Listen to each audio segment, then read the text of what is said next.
नमस्कार साथियों, बिहार स्पेशल की सीरीज में आज हम लोग पढ़ने वाले हैं बिहार का कला एवं संस्कृति। साथियों, यदि आप बीपीएससी 71 या फिर बिहार का कोई भी कॉम्पिटिटिव एग्जामिनेशन जैसे कि बिहार सीजीएल, बिहार एसएससी, तो इन सारे एग्जामिनेशन पॉइंट ऑफ व्यू से साथियों ये जो वीडियोस होने वाला है, ये जो टॉपिक है बिहार का कला एवं संस्कृति, बहुत ही खास होने वाला है, क्योंकि यहाँ से आप क्वेश्चन ज़रूर पूछता है। आपको मैं इसके बाद साथियों PYQ भी बताऊंगा कि इस टॉपिक से कैसे कैसे प्रश्न पूछे जाते हैं। तो पहले हम इसका वीडियोस देख लेते हैं। और साथियों, इससे पहले हमारे चैनल पे पहली बार आए हैं तो चैनल को सब्सक्राइब कर लीजिए, वीडियो को लाइक कर दीजिए। और हाँ साथियों, यदि इससे रिलेटेड अब और वीडियोस देखना चाहते हैं तो उसके लिए एक प्लेलिस्ट बना हुआ है बिहार स्पेशल सीरीज, तो उसके माध्यम से जाकर के आप सारे वीडियोज़ को 1 बाय 1 करके देख सकते हैं और अपनी तैयारी को बेहतर बना सकते हैं, खास करके बिहार स्पेशल से जितने सारे टॉपिक हैं वो सारे टॉपिक को लेकर के। तो चलिए आज की क्लास को हम स्टार्ट करते हैं। तो आज का हमारा टॉपिक है कला एवं संस्कृति। दोस्तों, किसी भी क्षेत्र की संस्कृति जीवन की पहचान में बौद्धिक विरासत के साथ साथ कला, पर्व, त्यौहार, मेले, उत्सव तथा लोगों के रहन सहन का भी महत्वपूर्ण स्थान होता है। कलात्मक दृष्टि से बिहार का इतिहास काफ़ी बहुआयामी और समृद्ध रहा है। बिल्कुल साथियों, बिहार का जो संस्कृति है, बिहार का जो इतिहास है, वो आज का नहीं, ये बहुत ही पुरानी इतिहास है, बहुत ही पुराना संस्कृति है और बहुत ही खास है, बहुत ही अलग है बाकियों से। बिहार की कला के इतिहास में स्थापत्य, मूर्ति, चित्र का अद्भुत सम्मिश्रण है। आधुनिक कला में यह परंपरा संगीत, नृत्य एवं पर्व त्यौहार आदि के रूप में और अधिक विकसित हुई है। यानी कि साथियों, जो बिहार का जो कला का जो इतिहास रहा है वो मुख्य तौर पे स्थापत्य, मूर्ति, चित्र का जो है ना एक बहुत ही संगम में ये मिश्रण है। और समय जो है, समय के साथ इसमें जो है साथियों बदलाव भी होते गया है और विकास भी होते गया है। बिहार की जो कला है उसके कई अलग अलग प्रकार हैं। तो चलिए उसके अलग अलग क्षेत्र, उसके अलग अलग प्रकार को हम लोग देखते हैं दोस्तों। तो बिहार की कला के रूप में देखें तो पहला जो कला का रूप है वो है स्थापत्य कला। फिर हम लोग आगे देखेंगे चित्रकला और फिर उसके बाद है संस्कृत, फिर नृत्य एवं लोक नाट्य, पर्व त्यौहार और मेले। तो इस बिहार की जो महत्वपूर्ण कला है उसमें इतने टाइप्स का हम लोग देखने वाले हैं साथियों। तो 1 बाय 1 करके हम लोग एक एक करके सारे टॉपिक को देखते हैं। तो बिहार के कला के रूप में पहला कला का रूप है दोस्तों स्थापत्य कला। स्थापत्य कला क्या होता है आइए देखते हैं। इसका इतिहास बहुत पुराना रहा है। मौर्य काल, बिहार में कला परंपरा की अस्थायी प्रमाण मौर्य काल से ही प्राप्त होते हैं। मौर्य काल के दौरान बने राजप्रसाद, स्तंभ, स्तूप एवं गुफा स्थापत्य कला के प्रमुख रूप है दोस्तों।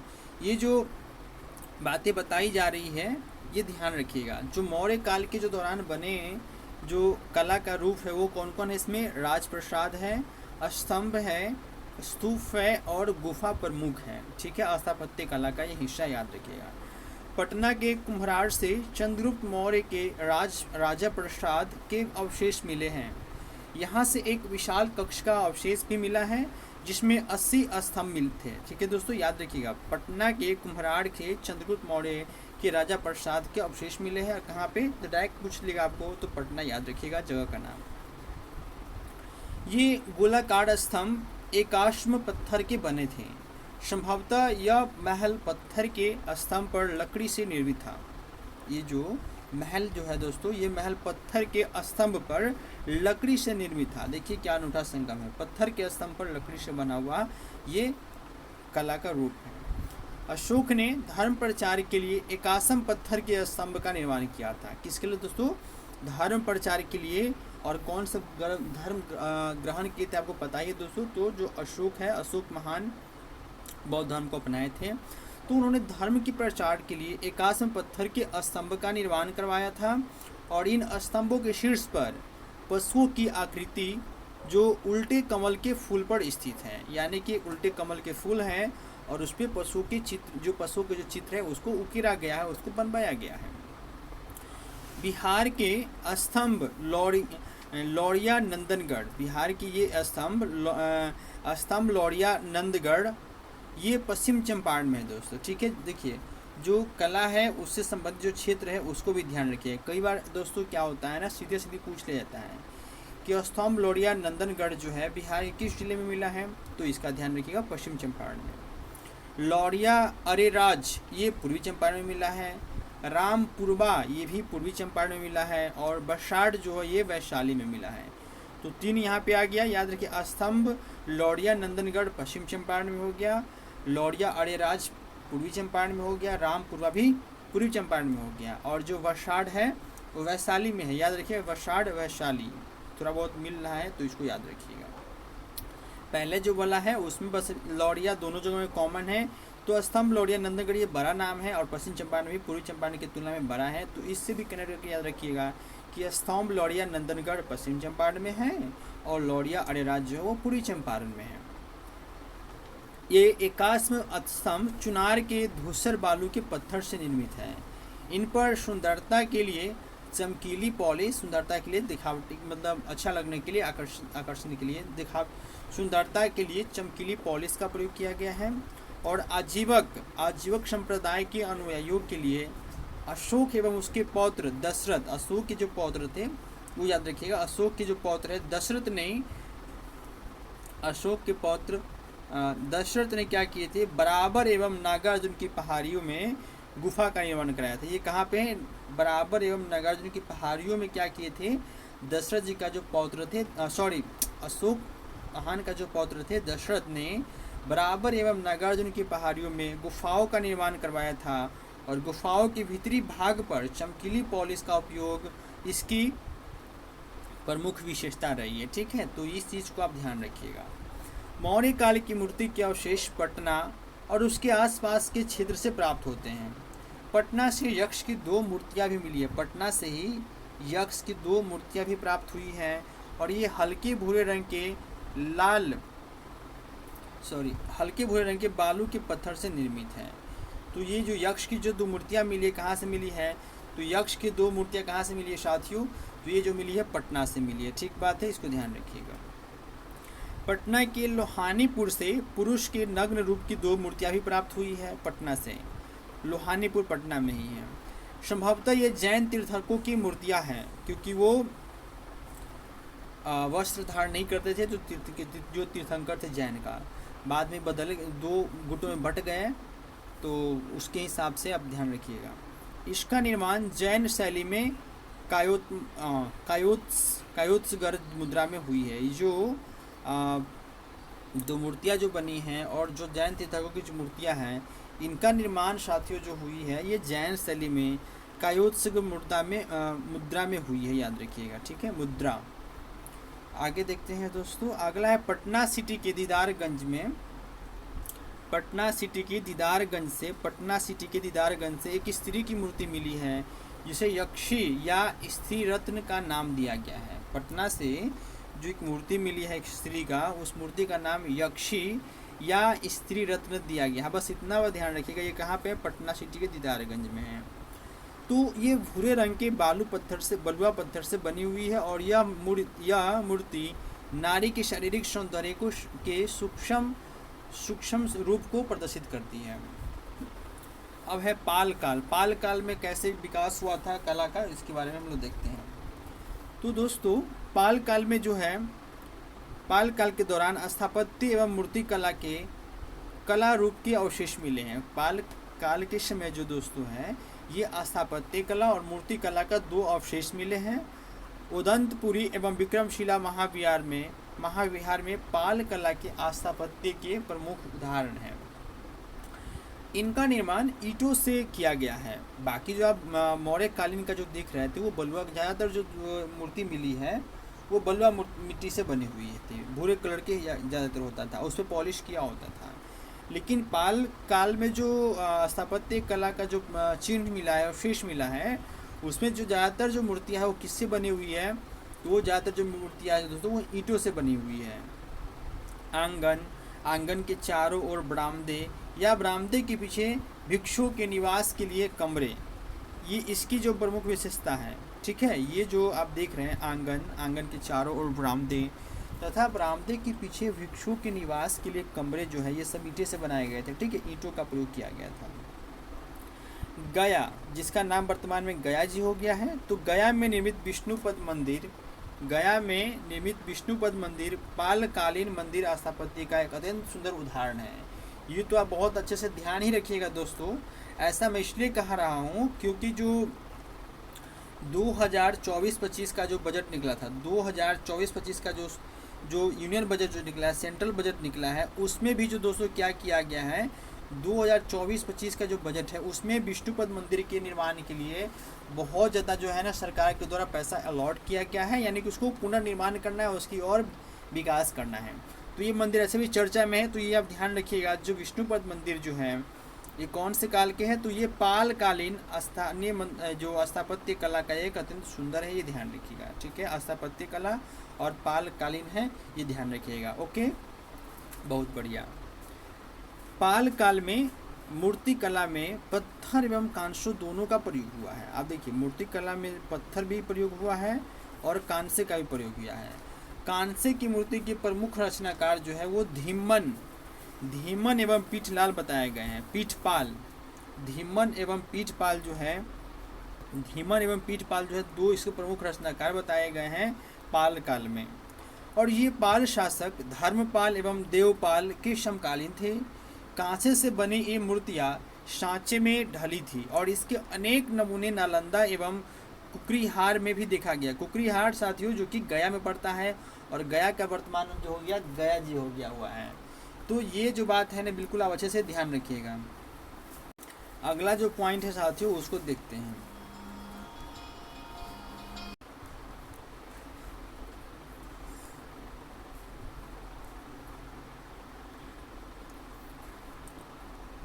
पाल काल के जो पत्थर है, पाल काल के पत्थर की मूर्तियाँ काले बैसाल्ट पत्थर की बनी हुई है और ये पत्थर मुंगेर की पहाड़ियों से प्राप्त किए गए थे। इन मूर्तियों पर बौद्ध एवं हिंदू धर्म के अवशेष प्राप्त हुए हैं। ठीक है दोस्तों, ये जो पाल काल के जो पत्थर की जो मूर्तियाँ हैं काले बैसाल्ट पत्थर की बनी हुई है, काले बैसाल्ट पत्थर की बनी हुई है। ये पत्थर मुंगेर की पहाड़ियों से प्राप्त किए गए थे और इन मूर्तियों पर बौद्ध एवं हिंदू धर्म के विशेष प्रभाव मिले हैं। मध्यकालीन स्थापत्य कला का विकास कैसे हुआ, इसका क्या इतिहास है, इसके बारे में ये जानते हैं। तुर्क काल की सबसे महत्वपूर्ण इमारत बिहार शरीफ स्थित मलिक इब्राहिम या मलिक बया का मकबरा है। ये ध्यान रखिएगा। तुर्क काल की सबसे महत्वपूर्ण इमारत बिहार शरीफ में है दोस्तों। बिहार शरीफ स्थित मलिक इब्राहिम या मलिक बया का मकबरा है। इसका निर्माण 1353 ईस्वी में हुआ था और इस पर तुगलक शैली का प्रभाव दिखता है। चूँकि तुर्क काल में ही बनाया गया था तो स्वाभाविक है उस पर जो है ना अपना अवशेष प्रभाव तो छोड़ेंगे ही। तो जो मकबरा मिला है मलिक इब्राहिम या मलिक बया का जो मकबरा है उस पर तुर्क शैली का प्रभाव दिखता है। अफ़गान शैली का सर्वश्रेष्ठ नमूना शेर शाह का मकबरा है। अफ़गान शैली का जो सर्वश्रेष्ठ नमूना देखिएगा दोस्तों अफ़गान, क्योंकि जो शेर शाह सूरी थे वो अफ़गानी थे। तो ये ध्यान रखिएगा, जो शेर शाह सूरी का जो मकबरा है उस पर अफ़गानी शैली का सर्वश्रेष्ठ उदाहरण है और इसका निर्माण सासाराम में, और सासाराम में ही मकबरा बनाया गया है शेर शाह सूरी का। तो सासाराम में 1545 ईस्वी की मध्य में हुआ था। ठीक है, कि शेर शाह का मकबरा का निर्माण कहाँ पे, सासाराम में 1545 ईस्वी के मध्य हुआ था। झील के मध्य अष्टकोणीय आकार का यह मकबरा एक चबूतरे पर बना है जिसकी चारों तरफ सीढ़ियाँ हैं। इसकी छत एक बृहद गुंबद है और इसके अतिरिक्त सासाराम में हसन खां एवं सासाराम में ही हसन खां एवं इस्लाम शाह का भी मकबरा है। ठीक है, ये ध्यान रखिएगा। अगर आप चाहते तो चलिए आपको हम दिखाते भी हैं कि जो ये सासाराम का जो मकबरा है वो कैसे है। चलिए आपको दिखाते हैं सासाराम का मकबरा, मतलब सासाराम का में जो मकबरा है शेर शाह सूरी को वो दिखाते हैं।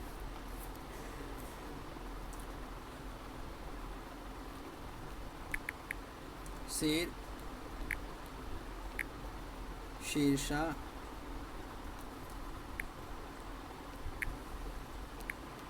सूरी टॉम चलिए दोस्तों, ये आपको दिखाते हैं सासाराम में जो है शेरशाह सूरी का टॉम, जो सूरी का मकबरा है, वो आइए दिखाते हैं आपको। ये देखिए, देखिए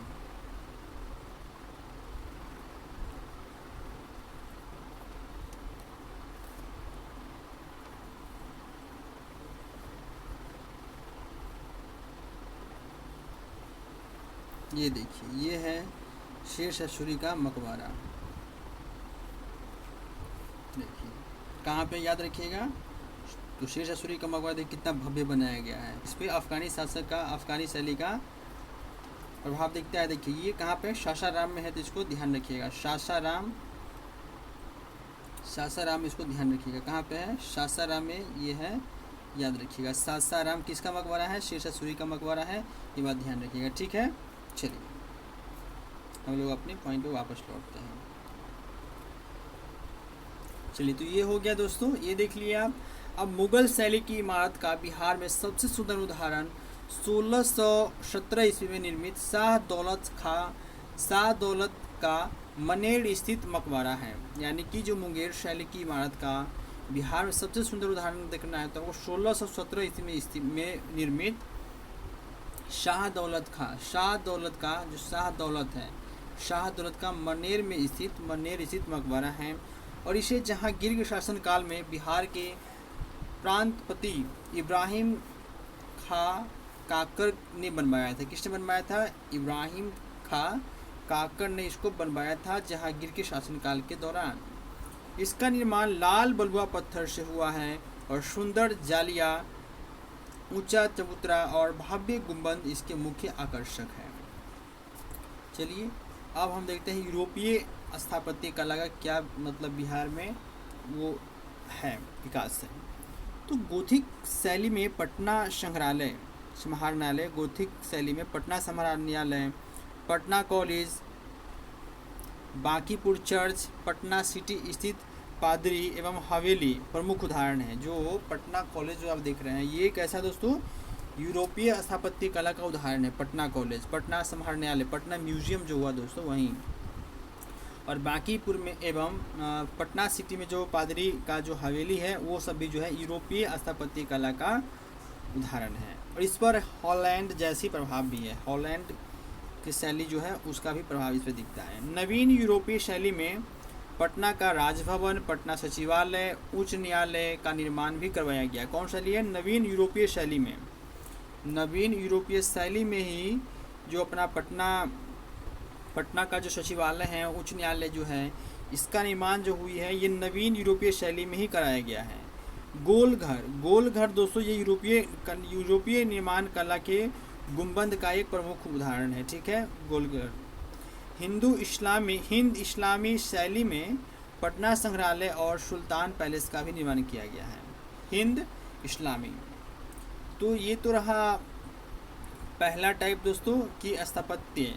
अब उसके बाद हम लोग देखते हैं चित्रकला का विकास कैसे पटना में हुआ है, इसका क्या इतिहास है, ये आइए जानते हैं बिहार में। पटना कलम 18वीं शताब्दी में पटना में मुगल शैली, ब्रिटिश शैली, स्थानीय कला शैली के सम्मिश्रण से एक नवीन चित्रकला शैली का उद्भव हुआ, जिसे पटना शैली के नाम से जाना जाता है। यानी कि दोस्तों पटना शैली जो है वो क्या है, वे मुगल शैली, ब्रिटिश शैली, स्थानीय कला शैली का एक मिश्रण है। इन सबके मिलाने से जो एक नया कला का उद्भव हुआ उसका नाम रखा गया पटना शैली। इस कला शैली की प्रमुख विशेषता लघु चित्रों का निर्माण था और इसका निर्माण कागज तथा हाथी दांत पर किया जाता है। इसमें मुगलों को भव्यता की जगह सामान्य पर्व त्योहार, उत्सव, जीव जंतु एवं सामान्य जीवन के चित्रों का प्रधानता दी गई है। यानी ये जो आप कला देखते हैं इसमें जो लघु चित्र है दोस्तों, इसमें जो क्या क्या आप देखते हैं, सामान्य पर्व त्योहार, उत्सव जैसे कि शादी विवाह, जीव जंतु एवं सामान्य जीवन के चित्रों का भी चित्र जो है ना इस कला में देखने को मिलता है पटना कलम शैली में, पटना के चित्रकला में। मधुबनी चित्रकला, मधुबनी पेंटिंग, इसको देखते हैं। ये तो भाई वर्ल्ड पूरे फेमस है वर्तमान में भी। मधुबनी चित्रकला, मधुबनी पेंटिंग मिथिला क्षेत्र की महिलाओं द्वारा इस कला रूप को प्रचलित किया गया है। इसकी प्रमुख जो रूप है वो भित्ति चित्र एवं अड़िपन है। कैसा है इसकी जो चित्र है वो कैसा है, तो भित्ति चित्र है और अड़िपन है। प्राकृतिक रंगों पर निर्भर इस चित्रकला में धार्मिक एवं वनस्पति चित्रों की प्रधानता है और यह बिहार की प्रमुख प्रचलित चित्रकला है, जिसका जो शैली है, जो ये जो चित्रकला है मधुबनी पेंटिंग दोस्तों वर्ल्ड क्लास फेमस है। मंजूषा चित्रकला, ये इसको देखिए, मंजूषा चित्रकला है, ये क्या है, तो मंजूषा चित्रकला यह कला बिहार के भागलपुर एवं उसके आसपास के अंग प्रदेश में प्रचलित है। मेन जो कहाँ पे दोस्तों, भागलपुर, याद रखिएगा। मंजूषा चित्रकला भागलपुर, याद रखिए, मंजूषा चित्रकला भागलपुर एवं उसके आसपास के क्षेत्रों में यह काफ़ी प्रचलित है। और यह स्थानीय कला लोक कला है, जिसमें लोक गाथा को चित्रण द्वारा प्रस्तुत किया गया है। मंजूषा चित्रकला में लोक गाथा को चित्रण के द्वारा प्रस्तुत किया जाता है, जिसमें कहानी को क्रमिक एवं श्रृंखलाबद्ध रूप से चित्रित किया जाता है। और यह कला बिहुला विपरी की लोक कथा पर आधारित है। कैसे, किस पे स्थित है दोस्तों, ये जो कला है दोस्तों, कला बिहुला विपरी की लोक कथा पर आधारित है। बिहुला विपरी की लोक कथा पर आधारित है, ये बात आप ध्यान रखिएगा। कौन, हम जो भी पढ़ रहे हैं दोस्तों मंजूषा चित्रकला, इसके बारे में जान रहे हैं। थंका चित्रकला, ये क्या है थंका चित्रकला, तो गौतम बुद्ध के जीवन एवं उनकी शिक्षाओं से संबंधित चित्रकला को थंका चित्रकला कहा जाता है। ये इंपॉर्टेंट पॉइंट है साथियों, इसको तब को अच्छे से ध्यान रखना है कि जो थंका चित्रकला है ये गौतम बुद्ध के जीवन एवं उनकी शिक्षाओं से संबंधित चित्रकला को थंका चित्रकला कहा जाता है। थंका तिब्बती भाषा का एक शब्द है जिसका अर्थ होता है जिसे लपेटा जा सके। थंका का अर्थ होता है जिसे लपेटा जा सके। थंका का मतलब होता है जिसे लपेटा जा सके। और थंका चित्रकला भारतीय तिब्बती संस्कृतियों की सम्मिश्रित शैली है, ये ध्यान रखेंगे आप। कैसी है दोस्तों, ये जो कला है ये भारतीय तिब्बती संस्कृतियों का मिश्रण है, ठीक है, थंका चित्रकला। क्योंकि तिब्बत के भी बहुत ज़्यादा जो लोग हैं वो बौद्ध धर्म को काफ़ी ज़्यादा मानते हैं, क्योंकि बौद्ध भिक्षु भी वहाँ जा कर के काफ़ी जो बौद्ध धर्म है उसका प्रचार प्रसार किए थे। अगला है इसी कड़ी में जादोपटिया चित्रकला। क्या नाम है, जादोपटिया चित्रकला। यह संथाल जनजाति के क्षेत्र के रीति रिवाजों धार्मिक मान्यताओं पर आधारित चित्रकला है। ये दोस्तों याद रखिएगा, जनजाति जातोपटिया है, जनजाति याद रखिएगा, वही जनजाति में जाएगा संथाल जनजाति, ठीक बात है। तो जादोपटिया चित्रकला है, यह चित्रकला संथाल जनजाति क्षेत्र के रीति रिवाजों धार्मिक मान्यताओं पर आधारित ये शैली है।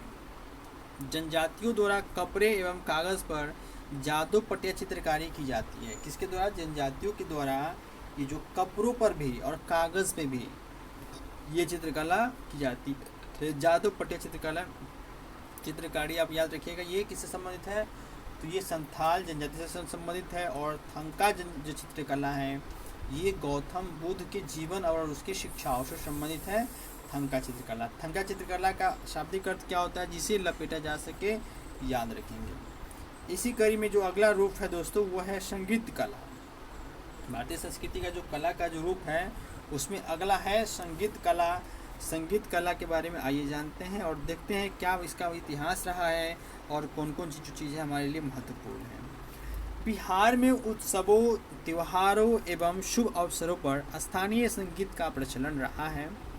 जैसे पहला है जो चैता, चैत माह में गाया जाने वाला लोकगीत। ये जो है चैत महीना में, चैत महीना जो कि हिंदी का पहला महीना होता है और जनरली उस समय इंग्लिश कैलेंडर के हिसाब से दोस्तों जो है ना मार्च मंथ ख़त्म हो रहा होता है, अप्रैल का स्टार्ट होता है, ठीक है। अप्रैल मंथ के समय जो है लगभग ये उसी के आसपास में ये चैत महीना का स्टार्ट होता है। हिंदू कैलेंडर के हिसाब से जो चैत है ना वो पहला महीना है, फर्स्ट मंथ होता है।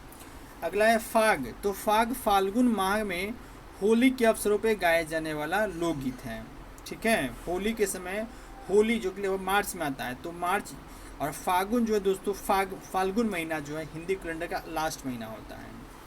तो फाल्गुन माह में होली के समय गाया जाने वाला लोकगीत है, जैसे बोलते हैं ना, होली खेले रघुवीरा अवध में। तो ये सब जो है ना फाग संगीत कला के अंतर्गत आता है। कजरी, कजरी क्या है? तो यह सावन के समय युवक युवतियों द्वारा गाया जाने वाला लोकगीत है कजरी। ठीक है, कजरी जो है सावन के पावन महीना में बिहार के युवक युवतियों द्वारा गाया जाने वाला एक लोकगीत है कजरी। अगला है बारह मासा। बारह मासा का मतलब होता है जो 12 महीना। ठीक है, 12 मासा मतलब हो गया 12 महीना। तो इसमें वर्ड्स के प्रत्येक माह की विशेषताओं का गीत द्वारा वर्णन किया जाता है, यानी गीत के माध्यम से ही गा करके आपको 12 महीना का जो वर्णन है वो कर देंगे। ठीक बात है, लेकिन थोड़ा बचा के। जात साड़ी जो है यह महिलाओं द्वारा चक्की एवं जाता का उपयोग करते समय गाया जाने वाला लोकगीत है। मुझे नहीं लगता है कि आज के युवाओं को ये चीज़ सुनने को मिलता होगा, लेकिन हम लोगों ने सुना है अपने गांव में, अपनी मम्मी के द्वारा, चाचू के द्वारा ये सब गाते हुए। हालांकि देखिए दोस्तों, वर्तमान परिप्रेक्ष्य में देखिएगा तो चक्की और जाता का प्रचलन अब खत्म होता जा रहा है। अब इसका उपयोग जो है ना कुछ खास मोमेंट पे ही यूज़ किया जाता है। जैसे हमारे बिहार का जो प्रमुख जो पर्व है, महान जो पर्व है छठ, तो छठ के समय चक्की का इस्तेमाल किया जाता है, जाता का इस्तेमाल किया जाता है उसको पीसने के लिए, शुद्धता को ध्यान में रखते हुए कि चक्की तो भाई देखते दूषित है, उसमें सभी लोग जाते हैं अपना ये चीज़ पिसाते हैं, थोड़ा बहुत इसकी तुलना में स्वच्छता का ख्याल नहीं रखा जाता है। लेकिन चक्की और जाता जो होता है इसमें जो है ना पूरी तरह स्वच्छता का ध्यान रखा जाता है, अपने से उसको पीछा जाता है घुमा घुमा करके। आप लोगों में से चक्की जाता कितने लोगों ने देखा है, कमेंट बॉक्स में जरूर बताइएगा। किसके किसी घर में अभी भी है ये। अगला जो संगीत कला का जो रूप है वह है नचारी। यह भगवान शिव की स्तुति में गाया जाता है। नचारी भगवान शिव की स्तुति में गाया जाता है और यह प्रख्यात कवि विद्यापति के गीतों का संकलन है नचारी। दोस्तों, ऐसा कहा जाता है कि विद्यापति भगवान शिव के भजन इतने अच्छे गाते थे, इतने अच्छी लय में गाते थे कि ऐसा बताया जाता है कि भगवान शिव जो है खुद धरती पे आकर के उगना का अवतार लेकर के भगवान शिव के पास रहते थे। भगवान शिव जो है वो विद्यापति के पास रहते थे उनका भजन सुनने के लिए। वो इतने अच्छे गाते थे, उसकी जो कविता होती है, उनकी जो नचारी है, इतने अच्छा था कि भगवान शिव खुद धरती पे आकर के उगना बन के विद्यापति के पास रहते थे। ये घटना आप लोगों ने सुना है या नहीं मुझे नहीं पता, मैंने ये कहानी सुन रखा है। तो ऐसा है, विद्यापति जो है ना भारत के राष्ट्र कवि के रूप में जाने जाते हैं दोस्तों विद्यापति। तो इनकी जो नचारी है, याद रखिएगा, इनकी जो नचारी का जो संकलन है, जो संग्रह है, उसी को क्या बोलते हैं, नचारी कहते हैं। और ये भगवान शिव को समर्पित है, इसलिए आप सभी लोग अच्छे से ध्यान रखिएगा। सोहर क्या होता है? तो सोहर शिशुओं के जन्म पर महिलाओं द्वारा गाया जाने वाला गीत है। जब शिशु का जन्म होता है तो खुशी में जो है ना महिलाएं क्या करती है, यानी कि शुभ अवसर पे, उसके जन्म के अवसर पर ये जो गाया जाने वाला गीत है उसका नाम सोहर है। अगला है शुमंगली, यानी कि शु मतलब अच्छा और मंगल मतलब कार्यक्रम है ना, अच्छा मंगली या लगनी। तो सुमग्नि या जो लगनी है यह विवाह के अवसर पर महिलाओं द्वारा गाए जाने वाला गीत है, संगीत है। ठीक है दोस्तों, वर्तमान परिप्रेक्ष्य में जो है ना इसका प्रचलन अब खत्म होता जा रहा है। जो नई युवा है इस सारी चीज़ को अडॉप्ट नहीं कर पा रही है, जो नई युवतियाँ हैं ये सब नहीं सीख पा रही है। तो ऐसा ही चलता रहा तो आने वाले में जो भी बिहार का ये लोकगीत जो है कहीं ना कहीं विलुप्त हो जाएगा। बटोहिया यह देश भक्ति से भरा गीत है और यह गीत श्री रघुवीर नारायण की रचना है। ये ध्यान रखिएगा, ये जो कवि है इनका नाम आप ध्यान रखिएगा क्योंकि यहाँ से क्वेश्चन आपसे पूछ सकता है। श्री रघुवीर नारायण की रचना है, क्या है दोस्तों? ये बटोहिया की जो रचना है किसने की है? इसकी रचना श्री रघुवीर नारायण जी ने की है और ये देशभक्ति से भरा गीत है, ये भी ध्यान रखिएगा। फिरंगिया यह देशभक्ति से भरा गीत है और इसका प्रचलन स्वतंत्रता आंदोलनों के समय बहुत अधिक था। और अभी तो 15 अगस्त का माहौल है तो उसमें भी इस का बजाया जा सकता है। फिरंगिया, बटोहिया, ये जो दो है जो देशभक्ति से भरा गीत है तो इसका आप मतलब गा सकते हैं। पूर्वी, और ये आखिरी है संगीत में, इसमें बिरहिनियाँ अपनी दयनीय स्थिति का वर्णन गीत द्वारा करती हैं। गीत के माध्यम से जो है ना दोस्तों गा गा करके ये जो वर्णन करती है। एक चीज़ आपको ध्यान होगा दोस्तों, और गाँव में देखी होइएगा, तो जब कोई किसी के परिवार में दुर्घटना हो जाती है, जो खास करके उस घर की जो महिलाएं होती हैं ना, उस घटना को जो विवरण जो है वो गा गा करके रोती हुई करती हैं। वो गाती मतलब वो ऐसे गाएगी कि जो घटना जो घटित हुई है, या फिर वो जो उससे जो सुख जो उसको मिली है, जिससे वो दुखी है, वो सारा वर्णन जो है वो अपने गाने के माध्यम से, गायन के माध्यम से वो बयां कर देंगे। तो भी एक अलग चित्रकारी है, वो भी एक अलग संगीत है। और शारदा सिन्हा जो कि अब नहीं रहे, स्वर्गवासी हो गए हैं, लेकिन उनका गाना जो है, उनका जो लोकगीत है, जिसका पहचान उन्होंने पूरे दुनिया भर में दिया है, बिहार का लोकगीत का, संगीत का, वो तो अमर रहेगा। तो ये बहुत बड़ा सफलता है। चलिए अब देखते हैं लोक नृत्य एवं लोक नाट्य बिहार का क्या है और इसका क्या इतिहास रहा है, इसको जानते हैं। जोगिरा सरारा नहीं, जोगिरा नृत्य क्या है इसके बारे में देखते हैं। जोगिरा का नाम से आ जाता है, जोगिरा सरारा है, क्योंकि ये होली के अवसर पे गांव की टोली द्वारा गीत एवं नृत्य किया जाता है। जो लोग भी बिहार से देख रहे होंगे उनको ये पता होगा कि होली के समय जो है ना जोगिरा गाया जाता है। बहुत अच्छा लगता है देखने में ये सब, लेकिन वर्तमान परिप्रेक्ष्य में देखिएगा तो ये सब का जो प्रचलन है वो कम हुई है। जब हम लोग बच्चे थे तो ये सब काफ़ी देखने को मिलता था, हम लोग इसमें जा कर के बैठते थे, घूमते थे अपने बड़े बुजुर्गों के साथ। उसके बाद है लौंडा नृत्य, बिहार में फेमस है लौंडा नृत्य, जिसमें शुभ अवसरों एवं त्योहारों पर पुरुष द्वारा स्त्री का रूप धारण करके नृत्य किया जाता है। जो लौंडा नृत्य है दोस्तों, ये पुरुष के द्वारा महिलाओं का वस्त्र धारण करके, महिलाओं का रूप धारण करके पुरुषों के द्वारा किए जाने वाला नृत्य है, जिसका नाम है लौंडा नृत्य।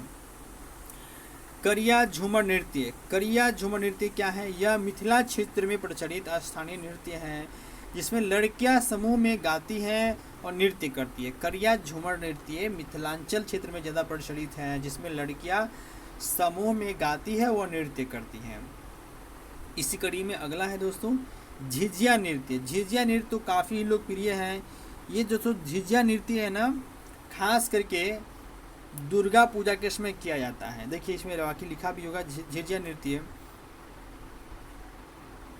यह नृत्य ग्रामीण लड़कियों एवं महिलाओं द्वारा किया जाता है, जिसमें मुख्य लड़की अपने सिर पर छिद्र वाला घड़ा रखती है तथा उसके अंदर दीप जलाकर नृत्य करती है। झिझिया नृत्य दोस्तों क्या बहुत ही अनोखा नृत्य है, जिसमें जो लड़कियां हैं क्या करती है, जो घड़ा होता है उसमें छोटा छोटा छेद करके, होल करके, और उस घड़ा के अंदर में दीपक जला करके रखती है, और सभी लड़कियां एक समूह में ये नृत्य करती है। झिझिया नृत्य बहुत अच्छा लगता है देखने में, और गाना भी गाती है।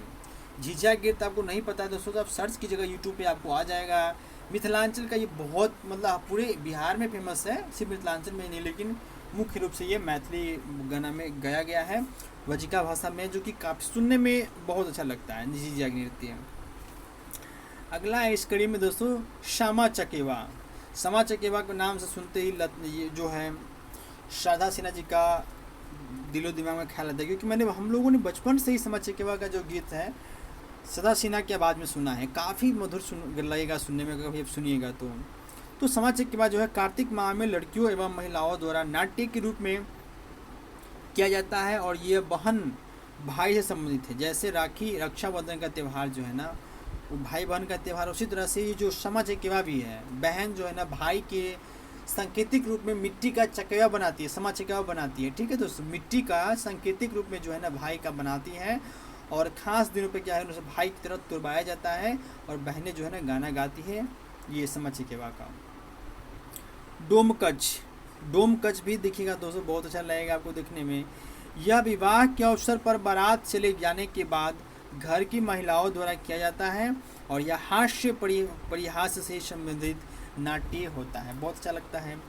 जट जटिन, ये तो बिल्कुल भी आप याद रखिएगा दोस्तों, जट जटिन जो है ना बिहार का बहुत ही प्रचलित जो है ये संगीत है जट जटिन। इसमें नाट्य द्वारा जट जटिन के वैवाहिक जीवन का प्रदर्शन किया जाता है। उस संगीत के माध्यम से ही दोस्तों वो जो है ना कहना क्या चाह रहे हैं, क्या दिक्कत है, क्या समस्या है, या क्या प्रेम है, वो सारा ब्याह जो है ना जट जाटिन गाना के माध्यम से ही जो महिलाएं होती हैं, जो पुरुष होते हैं वो प्रदर्शित करते हैं। सुनिएगा तो आपको बहुत ही अच्छा लगेगा। यूट्यूब पे ये सारा चीज़ अवेलेबल है। जट विदेशिया, जिसमें पुरुष द्वारा महिला रूप धारण कर नाट्य प्रस्तुत किया जाता है और यह लौंडा नृत्य का नाट्य रूप होता है। विदेशिया भिखारी ठाकुर का नृत्य है। भिखारी ठाकुर का ये नृत्य है विदेशिया। ये भी आप ध्यान रखिएगा, आपसे सवाल में सीधा पूछ लिया जाएगा कि विदेशिया इनमें से किससे संबंधित है, तो भिखारी ठाकुर का नाम याद रखेंगे आप। ठीक है साथियों, इसी कड़ी में अगला है बिहार का पर्व त्यौहार में पहला है बसंत पंचमी, जो कि बिहार में माघ शुक्ल पंचमी, जो कि जनरली दोस्तों जो है ना 15 जनवरी के आसपास नियर अबाउट में 10-15 दिन आगे पीछे हो सकता है। यानी कि जो आप मकर संक्रांति मनाते हैं ना, तो उसी के आसपास में ये भी त्यौहार होता है बसंत पंचमी, जो कि बसंत पंचमी को मनाया जाता है। और ये विद्यार्थियों के बीच सरस्वती पूजन को लेकर के अधिक लोकप्रिय है बिहार में, खास करके दोस्तों। अब तो ये बिहार का त्यौहार नहीं रहा है, बाकी अन्य भी क्षेत्र में, अन्य भी प्रदेश में ये सब मनाया जाने लगा है, क्योंकि ये माँ सरस्वती से संबंधित है। तो ये जो है ना, खास करके बसंत पंचमी के दिन विद्यार्थियों के द्वारा सरस्वती पूजन का कार्यक्रम किया जाता है बसंत पंचमी। रामनवमी जो है, यह भगवान राम के जन्मोत्सव, रामनवमी भगवान राम जी के जन्मोत्सव पर चैत्र मास में शुक्ल पक्ष के नवमी को रामनवमी मनाया जाता है। दोस्तों कुछ तो लोग ऐसे हैं जिनको नहीं पता था। मेरे एक मित्र मिले थे, तो उनसे जब बातचीत के दौरान ऐसा मालूम चला कि उनको क्या लगता था कि रामनवमी पे ना राम जी का विवाह हुआ था। तो ऐसा नहीं है, आप याद रखेंगे सभी लोग भी। रामनवमी पे जो है ना भगवान श्री राम का जन्म हुआ था। इनका ये जन्म उत्सव मनाया जाता है, जैसे कृष्ण जन्माष्टमी है, ये इस बार 16 अगस्त को ही मनाया जा रहा है, तो ये ध्यान रखेंगे। चलिए, तो रामनवमी पर जो है ना, ये रामायण का पाठ किया जाता है एवं झांकी भी निकाली जाती है। जो झांकी निकलता है रामनवमी पर, ये बहुत ही अच्छा लगता है। रामनवमी पर शिवरात्रि पर आते हैं। यहाँ पर भी देखिए, होली फागुन महीना की पूर्णिमा को यह त्यौहार बड़ी धूमधाम से रंग गुलाल के साथ मनाया जाता है। अगला है शिवरात्रि, भगवान शिव एवं माता पार्वती की विवाह। और शिवरात्रि जो है यह माता पार्वती और भगवान शिव का जो है ना, यह विवाह के अवसर पर यह मनाया जाता है। इस बात को ध्यान रखेंगे। रक्षाबंधन, जो कि अभी ही मनाया गया है। रक्षाबंधन यह श्रावण माह की पूर्णिमा को मनाया जाता है। इसमें बहन भाई की कलाई पर राखी बांधती है। बहना ने भाई की कलाई पे प्यार बांधा है, अपनी रक्षा का वचन लेती है। ठीक है, तो जो बहनें हैं वो रक्षाबंधन के त्यौहार में भाई की कलाई पे हाथ बांध करके अपनी रक्षा की वचन लेती है भाई से कि आप मुझे जीवन भर रक्षा करते रहेंगे। तीज, यह व्रत सुहागन महिलाएं अपनी पति की लंबी उम्र के लिए करती हैं, जिसमें महिलाएं कठोर उपवास रखती हैं। कठोर उपवास, ध्यान रखिएगा। जन्माष्टमी, कृष्ण जन्माष्टमी, भगवान श्री कृष्ण के जन्म के अवसर पर यह त्यौहार भाद्र मास की अष्टमी को मनाया जाता है। जैसे कि अभी हिंदी करंट के हिसाब से दोस्तों भादो महीना का स्टार्ट हो गया है। 9 अगस्त को जो था ना, ये सावन था, और 10 अगस्त से जो है ना भादो चलना शुरू हो गया है। तो भादो का जो है ना दोस्तों, ये जो कृष्ण जन्माष्टमी है, ये भादो मास की अष्टमी को मनाया जाता है। विजयदशमी, आश्विन माह की 10वीं तिथि को बुराई पर अच्छाई की प्रतीक के रूप में इसे मनाया जाता है। ठीक है, इसको ध्यान रखिएगा। इस दिन रावण की पुतला दहन किया जाता है। जो विजयदशमी को है ना, पटना में दोस्तों और खास कर रह रहे हैं आपको, तो आपको पता होगा विजयदशमी को पटना के गांधी मैदान में बहुत ही धूमधाम से मनाया जाता है और रावण का बहुत बड़ा पुतला बना करके उसको जलाया जाता है। दीपावली यह कार्तिक माह की अमावस्या को मनाया जाता है और यह भगवान राम द्वारा रावण की वध पर अयोध्या लौटने के उपलक्ष्य में मनाया जाता है दीपावली। गोवर्धन पूजा, दीपावली के अगले दिवस यानी दूसरे दिन दीपावली के अगले दिवस पर यह त्यौहार मनाया जाता है और इस दिन घर में गाय, बैल आदि पशुओं की पूजा की जाती है। अगला है छठ पूजा। छठ पूजा का नाम सुनते ही जो है ना, दिल में अलग ही सम्मान उमड़ आता है।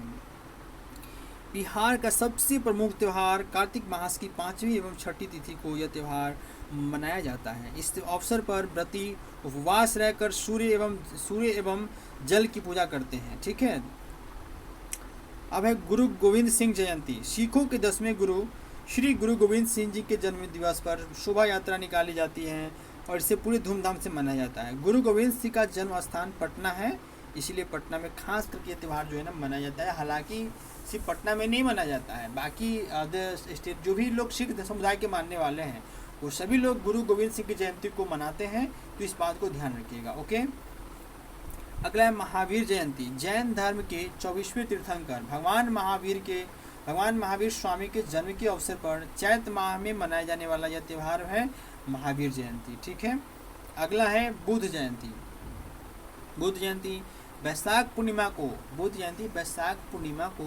भगवान बुद्ध के जन्म के अवसर पर बुद्ध जयंती मनाई जाती है। जयंती मतलब जो लोग भी दोस्तों है याद रखिएगा, जयंती मतलब जन्म, बस इतनी सी बातों का ध्यान रखना है। जयंती मतलब हैप्पी बर्थडे। चलिए, अगला है बिहार के प्रमुख मेले। आप गाना सुनिएगा, सोनपुर के मेलवा में धनिया हरेले हमार।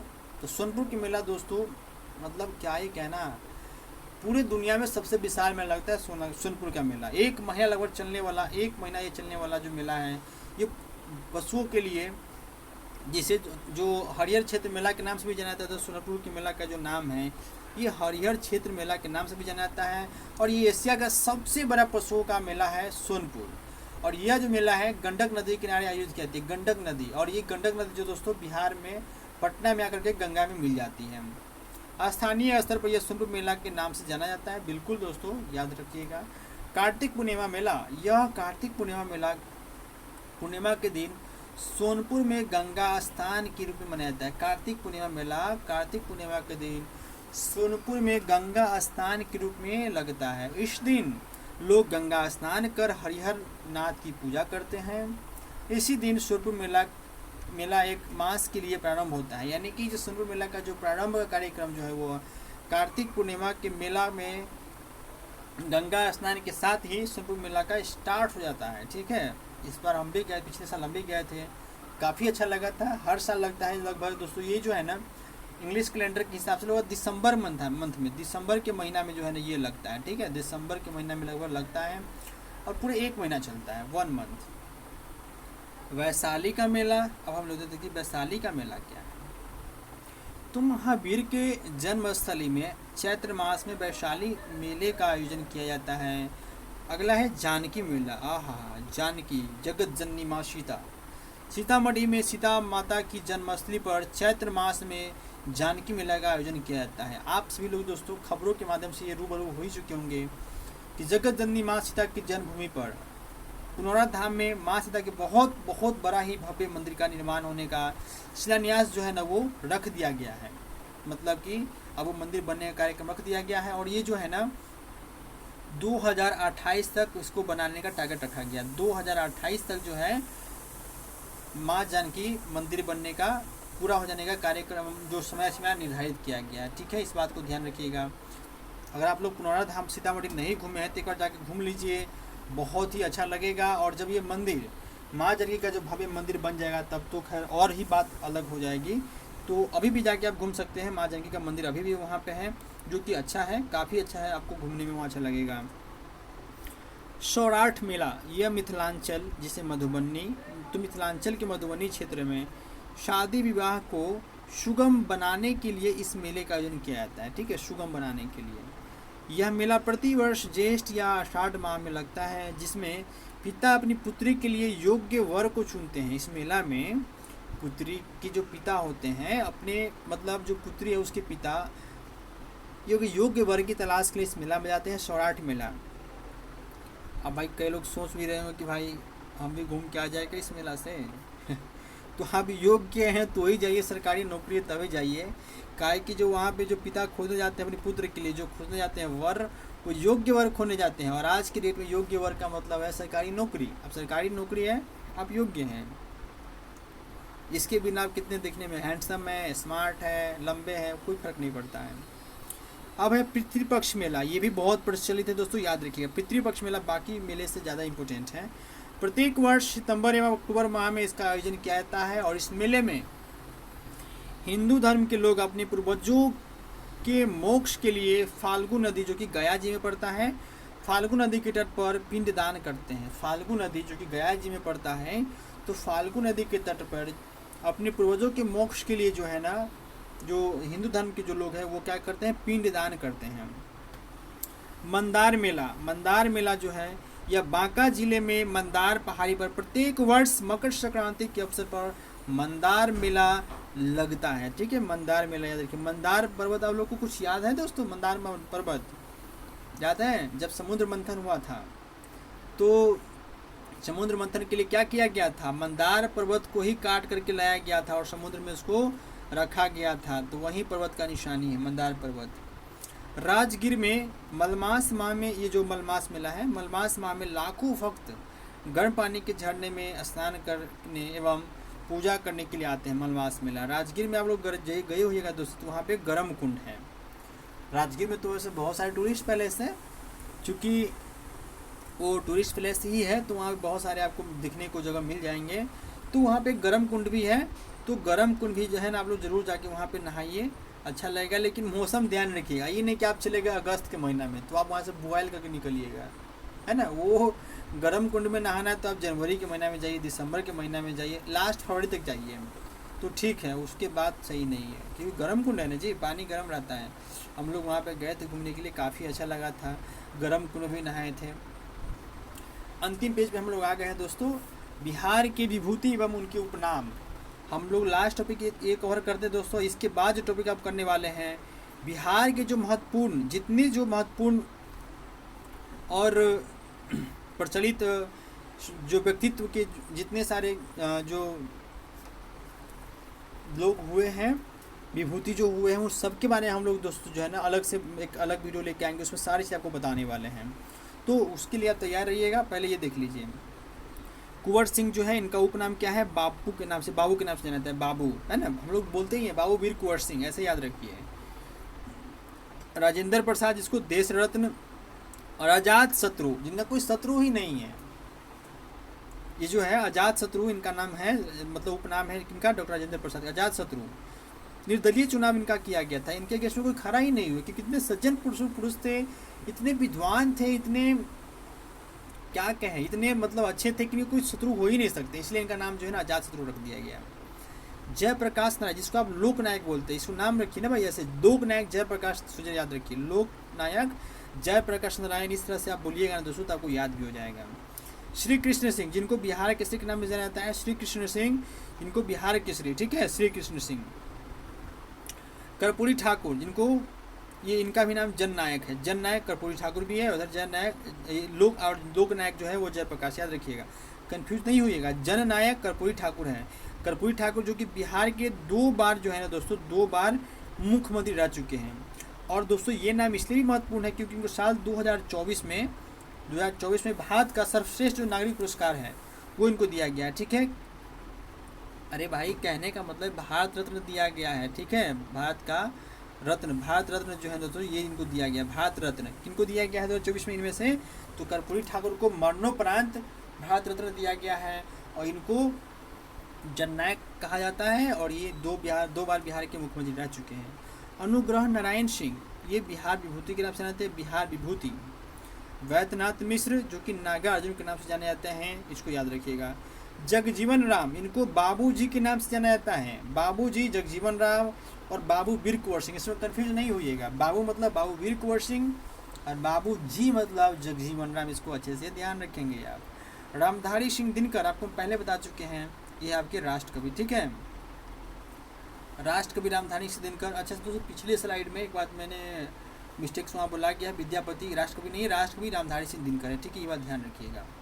चलिए तो दोस्तों आज के जो वीडियोस रहा बस इतना ही, आज के कंटेंट काफ़ी है आज के लिए, मिलते हैं फिर नेक्स्ट वीडियो में। और साथियों अभी तक चैनल को सब्सक्राइब नहीं किया, चैनल को सब्सक्राइब कर दीजिए, वीडियो को लाइक कर दीजिए, और इसका पीडीएफ आपको चाहिए तो मेरे टेलीग्राम चैनल पंकज इन्फोटेक पर मिल जाएगा, जहाँ से पीडीएफ आप डाउनलोड कर सकते हैं। चलिए साथियों मिलते हैं अगले वीडियो में, जब तक के लिए अपना ख्याल रखिएगा, ओके।